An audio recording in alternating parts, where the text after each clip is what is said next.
friends, welcome back to my channel. Today's our topic is Sanskrita Vyanjana Sandhi. ವ್ಯಂಜನಕ್ಕೆ ವ್ಯಂಜನ ಸ್ವರಕ್ಕೆ ವ್ಯಂಜನ ಬಂದಾಗ ವ್ಯಂಜನ ಸಂಧಿಯಾಗುತ್ತದೆ. मतलब व्यंजनಕ್ಕೂ व्यंजना और व्यंजना के दोनों के बीच में और स्वरा और व्यंजना के बीच में जो संधि कार्य चलता है वैसे से हम क्या कहते हैं, व्यंजना संधि कहते हैं. संस्कृत व्यंजना संधिಗಳಲ್ಲಿ ಮೂರು ವಿಧ. ಸಂಸ್ಕೃತ ವ್ಯಂಜನ ಸಂಧಿಗೆ 3 ಟೈಪ್ಸ್ होते हैं. ಜಸ್ತ್ವ ಸಂಧಿ, ಅನುನಾಸಿಕ ಸಂಧಿ, ಶುಸ್ತ್ವ ಸಂಧಿ. ಜಸ್ತ್ವ ಸಂಧಿ ಪೂರ್ವ ಪದದ ಕೊನೆಯಲ್ಲಿ ವರ್ಗಗಳಾದ ಕ, ಚ, ಟ, ತ, ಪ ವ್ಯಂಜನಗಳಿಗೆ ಉತ್ತರ ಪದದ ಮೊದಲಲ್ಲಿ ಯಾವ ಅಕ್ಷರ ಬಂದರೂ ಕ್ರಮವಾಗಿ ಅದೇ ವರ್ಗದ ತೃತೀಯ ವರ್ಣಗಳಾದ ಗ, ಜ, ಡ, ದ, ಬ ವ್ಯಂಜನಗಳು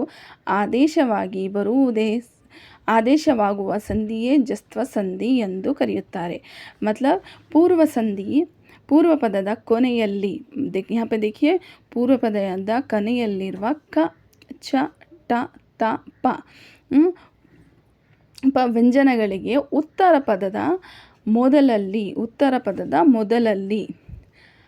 ಮೊದಲಲ್ಲಿ ಅದೇ ವರ್ಗದ ಮೂರನೇ ಅಕ್ಷರ ಗ, ಜ, ಡ, ದ, ಬ ವ್ಯಂಜನಗಳು ಆದೇಶವಾಗಿ ಸಂಧಿಯೇ ಜಸ್ತ್ವ ಸಂಧಿ. यहाँ पे देखिए उदाहरण देखिए, पूर्व पद, उत्तर पद, संधि पद.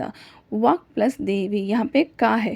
ये पूर्व ಪದದ ಕೊನೆಯ ಅಕ್ಷರ ಮತ್ತು का वर्गा का तीसरा लेटर. अगर यहाँ पे का है तो आपको यहाँ क्या करना है, का वर्गा का तीसरा लेटर को यहाँ पे डालना है. तो ये जस्त्व संधि है.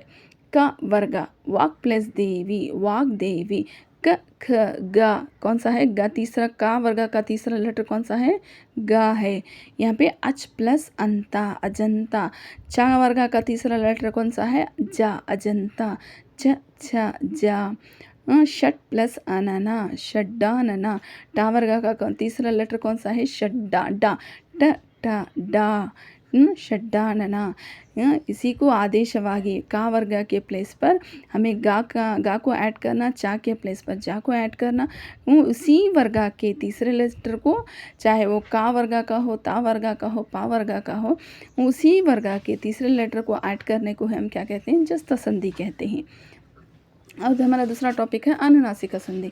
अनुनासिक संधि क, च, ಟ, ತ, ಪ ವರ್ಗಗಳ ಯಾವ ಅನುನಾಸಿಕ್ಷರವು ಪರವಾದರೂ ಅವುಗಳಿಗೆ ಕ್ರಮವಾಗಿ ಅದೇ ವರ್ಗದ ಅನುನಾಸಿಕ ಅಕ್ಷರಗಳು ಆದೇಶವಾಗಿ ಬರುವುದೇ अनुनासिक संधि ಎಂದು ಕರೆಯಲಾಗುತ್ತದೆ.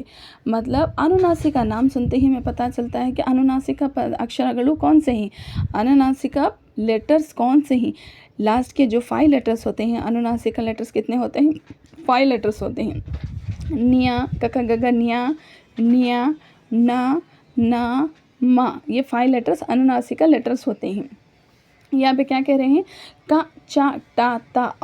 और जब ये संधि में यहाँ पे देखिए पूर्व पद दिक प्लस नागा, दिग नागा. यहाँ पे पूर्व पद का कोने कौन सा है, का है.